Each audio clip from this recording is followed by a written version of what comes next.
being distinct from ontology. So those are the two ways that he's actually been appropriated. And what's really interesting is that if you ask Badiou himself, the most crucial thing he thinks he's unfolding is the question of the subject.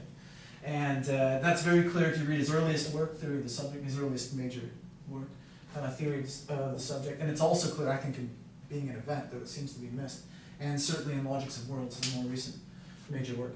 So I think one thing we want to keep an eye on as we work through the whole book is this question of the subject, because Badiou himself keeps saying, everyone's missing me. You're picking out pieces and missing the crucial element. And just building off that, if you read Theory of the Subject, especially later in Theory of the Subject, what he says is that the subject is the composition of both an algebra and a topology. Right, and so it's worth noting that topology is, of course, set theory is a topological mathematics, which would correspond to set theory. And this is perhaps maybe a little bit pretentious because I haven't quite finished it. But what I've read of Logic of Worlds is itself a sort of re-envisioning of phenomenology, right? And this sort of which falls within the Heideggerian process.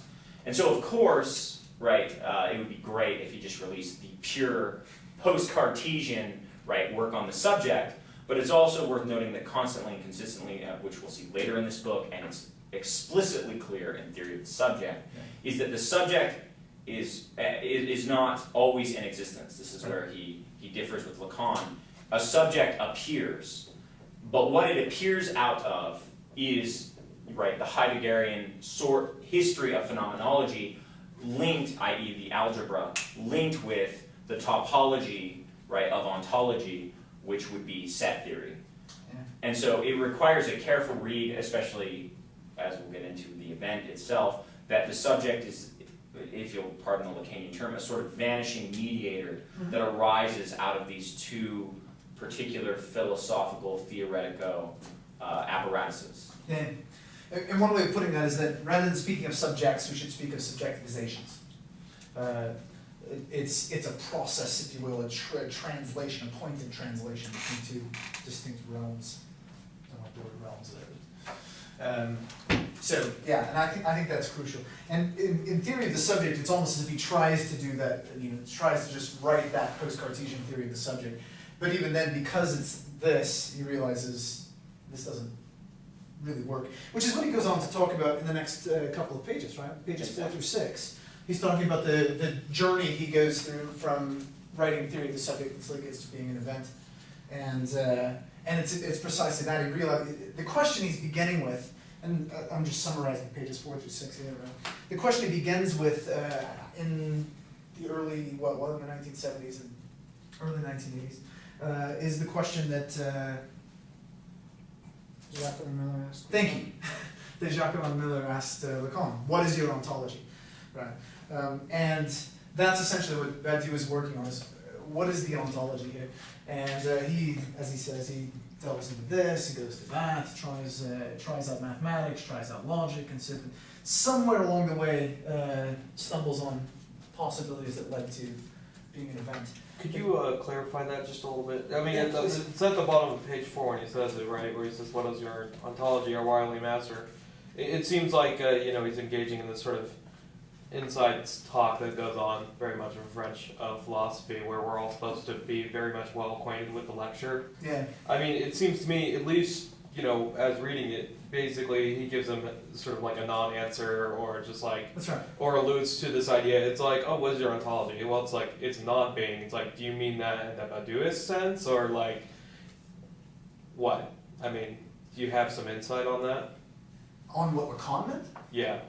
I don't have an opinion, but it's been interpreted in both directions. Right? So, and that's exactly what Lacan probably wanted, right? Is to keep things loose there. But I think in the large part it's probably a dodge. I mean, I think, and in some sense I think that's not fair. I think Lacan goes on in his later years to do more work on laying out an ontology.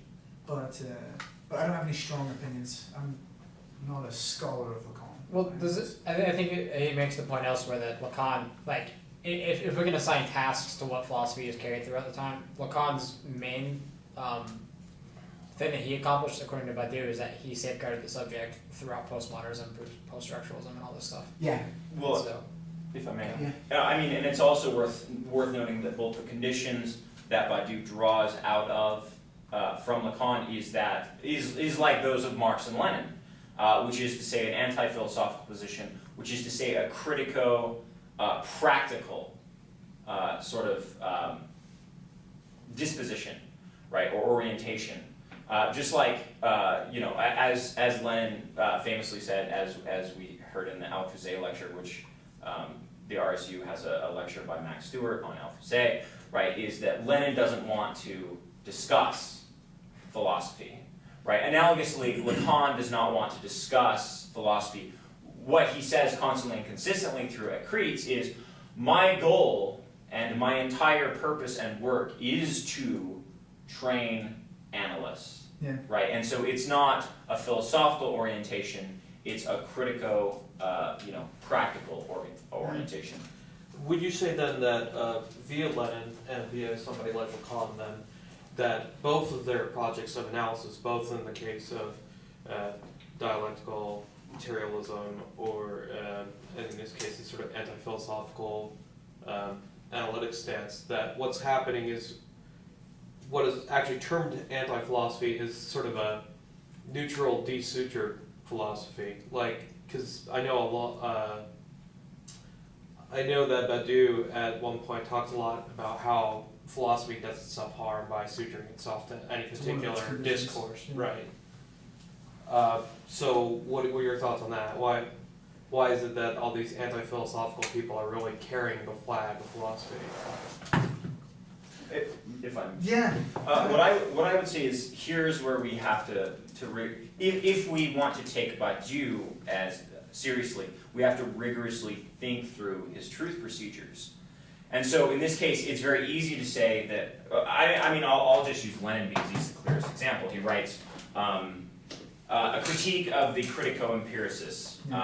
It's this very long work where essentially he deals with a bunch of logical positivists who are Bolsheviks in Russia. And he goes through and they're using Macht, which is a sense datum, that sort of jazz. And he goes through and just rips them to shreds in this work. And of course, right, the obvious question is, well, if Lenin isn't a philosopher, why is he doing this explicit philosophy, engaging the logical positivists? And so it's easy to think, oh, he says he's not a philosopher, but really what he's doing is ontology. But what you have to keep in mind is the context, the situation of Lenin's engagement, which is Lenin is himself actually doing politics. He views the critico-empiricists as disrupting the flow of the revolutionary struggle, i.e. a political struggle. And so his attack, his anti-philosophical position is to remove that meta-political, right, because philosophy itself is a meta-ontology, right, and so it's reasonable to believe it's a meta-politics, a meta-love, a meta, I'm missing that one. art. A meta-art, right, a meta-aesthetics, beyond aesthetics. In this case, right, this intervention of a philosophical political system is disruptive in itself. So he's not engaged, does this make sense? So he's not engaged in philosophy as such, he's engaged in stripping the philosophical from the actual political project. I think that's fair. I think that's really Right, just in the same sense that Lacan is training analysts, right? Lenin's also training revolutionaries. But going back to Lacan on that point, Lacan's major project is to philosophically attack people like Henry I for being coarse materialists, or people like Jung, people like Reich, and all these other ego psychologists. Yeah. So I would qualify that statement a little bit. It's not to attack them philosophically, it's to attack them psychoanalytically, right? As a practical, clinical process. okay. I think that's right.